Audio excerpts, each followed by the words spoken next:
21 aprilie 2025. Papa Francisc a murit. Doar cu o zi mai devreme, în Duminica Paștelor, după o lungă convalescență, Papa Francisc fusese aclamat la ieșirea în public pentru ceea ce avea să fie ultimul mesaj către credincioșii adunați în marea piață a Catedralei Sfântul Petru. Le vorbise credincioșilor adunați despre dragoste, pace și iertare, să avem grijă unii de alții și să trăim în pace, spusese el. În această lume în care suntem condamnați să acceptăm că cel mai puternic triumfă, a pledat pentru egalitatea de șanse, afirmând că înaintea lui Dumnezeu, noi toți suntem egali. Și-a luat numele Francisc, inspirat de Sfântul Francisc de Assisi, și a căutat să readucă în prim planul bisericii simplitatea, refuzul oricărui privilegiu și egalitatea între oameni. A fost apreciat pentru spiritul umil. Este faimos prin refuzul de a purta coloratele veșminte papale și celebrii pantofi roșii purtați de predecesorii săi încă din antichitate. A dezvoltat discuții apăsate pe teme neabordate până la el. Bineînțeles, a colecționat o mulțime de adversari și contestatari. Tematicile cele mai vizate, criticii acestora, vizau tendința tot mai liberală cu privire la LGBTQ+, o mai mare deschidere pentru incluziunea femeilor în serviciul sacerdotal, tema avortului, măsurile, chiar dacă destul de firave, împotriva abuzurilor sexuale în cadrul clerului catolic, sau acceptarea binecuvântării căsătoriilor progresiste, dar într-o ceremonie scurtă și în afara ritualurilor și liturghiilor obișnuite.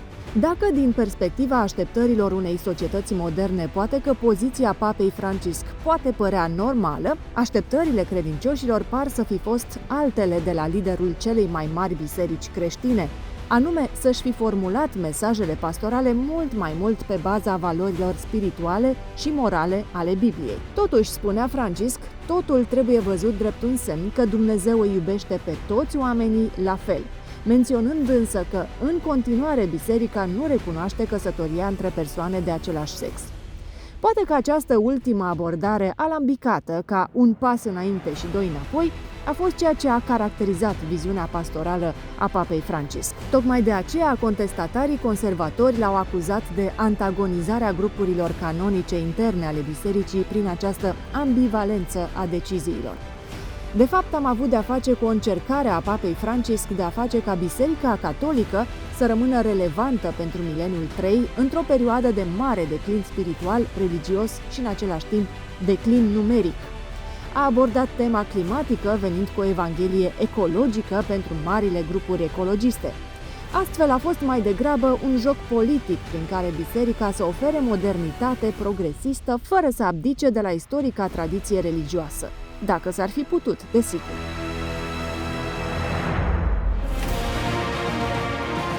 Urmează alegerea unui nou papă.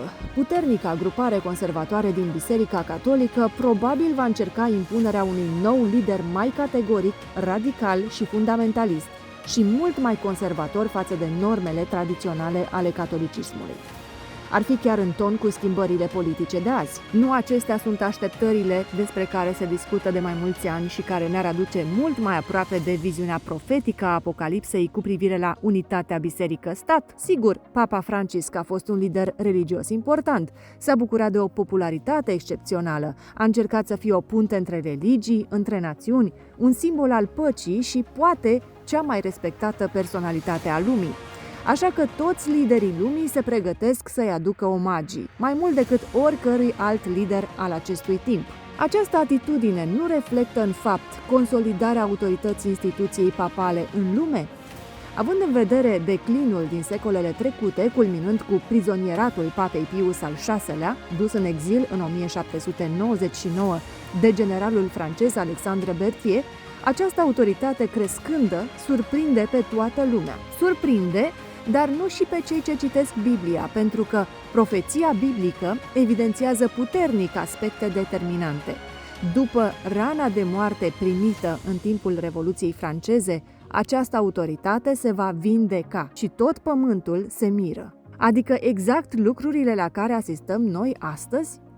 Pentru lărgirea subiectului poți urmări opiniaproduction.studii biblice.papalitatea.